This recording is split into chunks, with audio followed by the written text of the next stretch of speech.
tout cas, ce qui Félix Tshisekedi aza ndoki te, c'est que ndoki ezalaka te.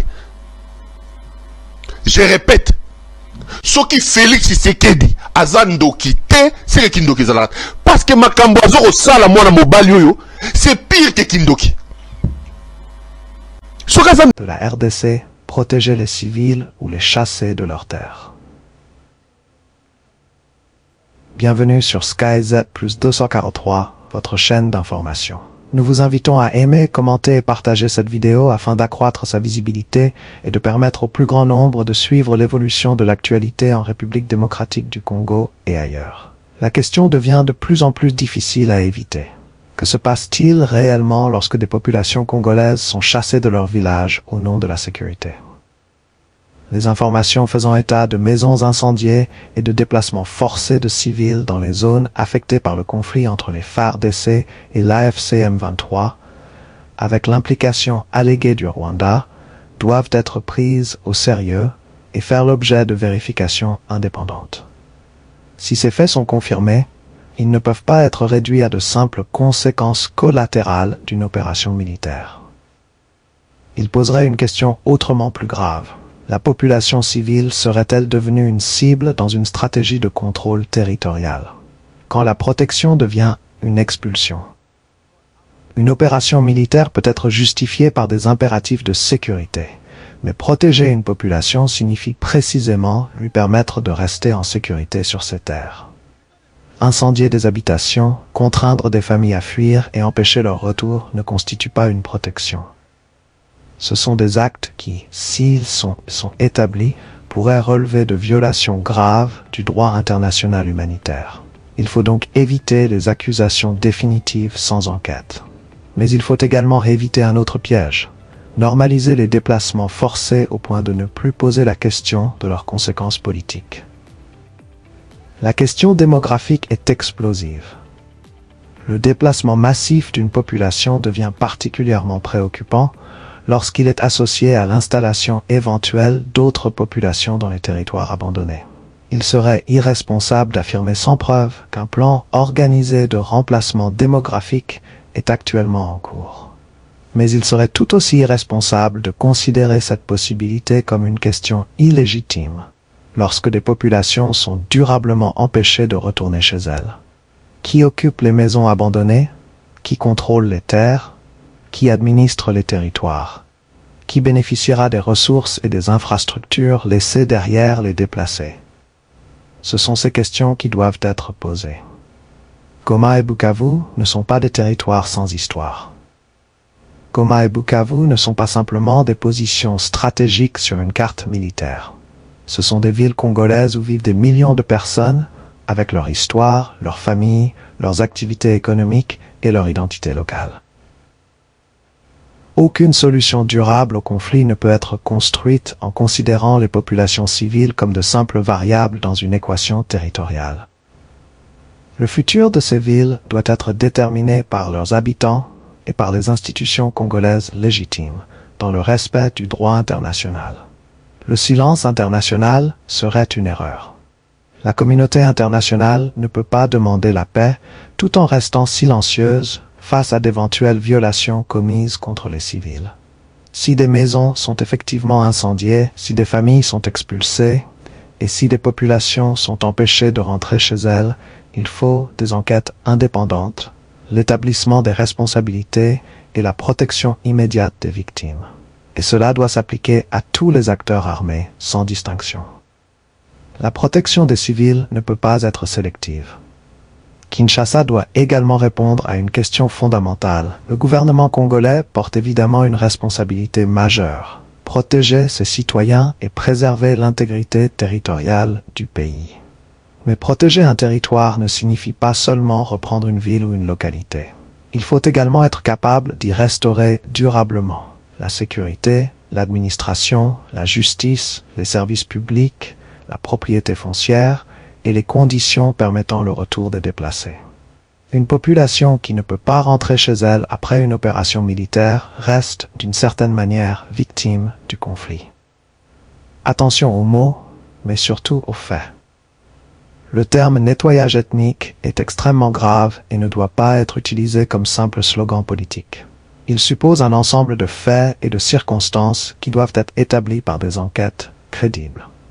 Mais la gravité du terme ne doit pas empêcher d'enquêter sur les faits susceptibles de le caractériser.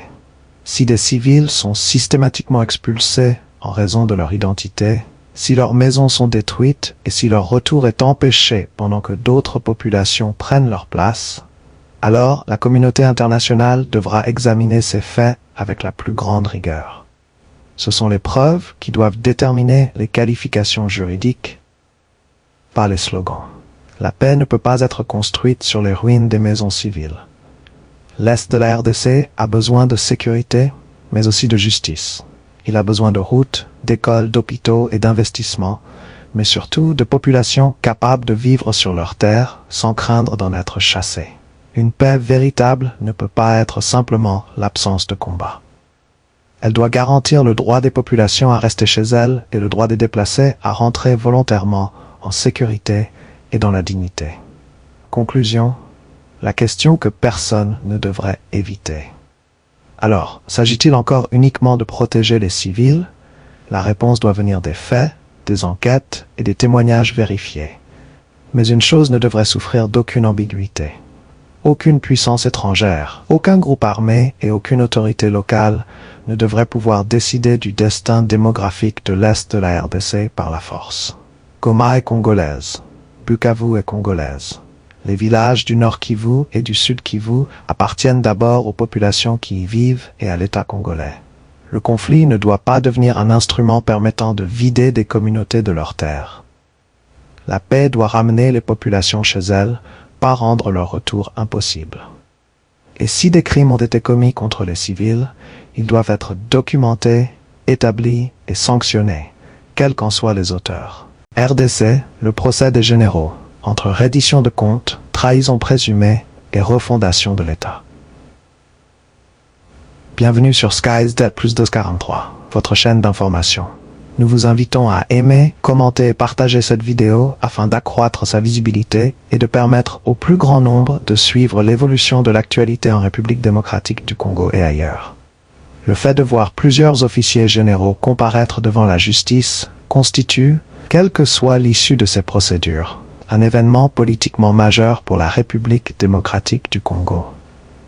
Dans un pays marqué depuis des décennies par les conflits armés, les défaites militaires, les accusations de corruption et les ingérences régionales, la mise en cause de hauts responsables militaires pose une question fondamentale.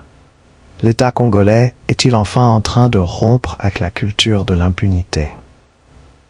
Il faut toutefois établir une distinction essentielle. Être poursuivi ou comparaître devant un tribunal ne signifie pas être coupable. Les accusations doivent être examinées selon les règles de droit, les preuves doivent être établies et les prévenus doivent bénéficier de leur droit à la défense. C'est précisément ce qui donnera à ces procès leur véritable portée historique. Quand les généraux doivent répondre devant la justice. Pendant longtemps, dans de nombreux États fragilisés par la guerre, les hauts responsables militaires ont souvent bénéficié d'une forme d'impunité politique. Le Congo ne peut pas durablement fonctionner sur cette logique. Un général possède une responsabilité particulière. Il commande des hommes, dispose de moyens militaires considérables et participe à la défense du territoire national. Lorsque des faits graves lui sont reprochés, trahison, abandon de position, collaboration avec l'ennemi ou autres infractions, la justice doit pouvoir examiner ces accusations sans tenir compte du rang de l'intéressé. Les étoiles sur un uniforme ne doivent pas placer quelqu'un au-dessus de la loi. Mais la justice doit également être suffisamment indépendante pour empêcher que les procès militaires ne deviennent des instruments de vengeance politique. La différence entre une véritable justice et une purge politique réside précisément dans la qualité des preuves, l'indépendance de la procédure et le respect des droits de la défense. Goma et Bukavu. Les questions que la nation veut comprendre. La perte de grandes villes comme Goma et Bukavu, sans combat prolongé tel que certains citoyens les attendaient, a profondément marqué l'opinion congolaise. La population a le droit de demander pourquoi certaines positions ont-elles été abandonnées. Quelles décisions ont été prises par les commandements militaires? Quelles étaient les instructions reçues? Y a-t-il eu des erreurs stratégiques, des défaillances de commandement ou des actes délibérés? Ces questions ne doivent pas être réglées par les rumeurs des réseaux sociaux. Elles doivent être établies par des enquêtes sérieuses, notamment lorsque des communications électroniques, des ordres militaires ou d'autres éléments matériels sont présentés comme preuves. Si les faits reprochés sont établis, leurs auteurs doivent répondre devant la justice. Le téléphone ne remplace pas le tribunal. L'évocation de messages compromettants attribués à certains officiers illustre un autre aspect de cette affaire: l'importance croissante des preuves numériques dans les enquêtes contemporaines. Mais un message présenté publiquement comme compromettant ne constitue pas automatiquement une preuve de culpabilité. Il faut établir son authenticité, son contexte, son auteur, sa date et sa signification réelle. La justice doit donc faire ce que les réseaux sociaux ne peuvent pas faire: vérifier, contextualiser et confronter les preuves aux arguments de la défense.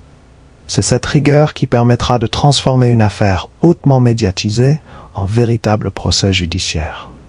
Le Rwanda et la question des responsabilités politiques. Le texte soulève également la question des relations entre la RDC et le Rwanda sous les différents gouvernements congolais. Les accusations d'intervention militaire rwandaise en RDC et de soutien au M23 sont au cœur de nombreuses controverses régionales et internationales. Elles doivent être examinées à partir de faits documentés et d'enquêtes crédibles. Mais une question politique demeure essentielle. Quelle a été la stratégie des dirigeants congolais face aux menaces extérieures? La responsabilité d'un État ne consiste pas seulement à dénoncer les incursions étrangères. Elle consiste également à construire une armée capable de protéger le territoire, des institutions capables d'anticiper les menaces et une diplomatie capable de défendre les intérêts nationaux. La souveraineté ne se proclame pas uniquement dans les discours. Elle se construit par la capacité de l'État à protéger ses frontières et ses citoyens. Le brassage et le mixage, une leçon à tirer. Les politiques de brassage et de mixage des anciens combattants dans les forces armées congolaises ont laissé un héritage controversé. L'objectif affiché était notamment de favoriser l'intégration et de mettre fin à certains cycles de rébellion. Mais l'intégration de combattants issus de groupes armés dans l'appareil sécuritaire sans mécanisme suffisamment solide de contrôle, de fidélisation institutionnelle et de professionnalisation peut créer des vulnérabilités.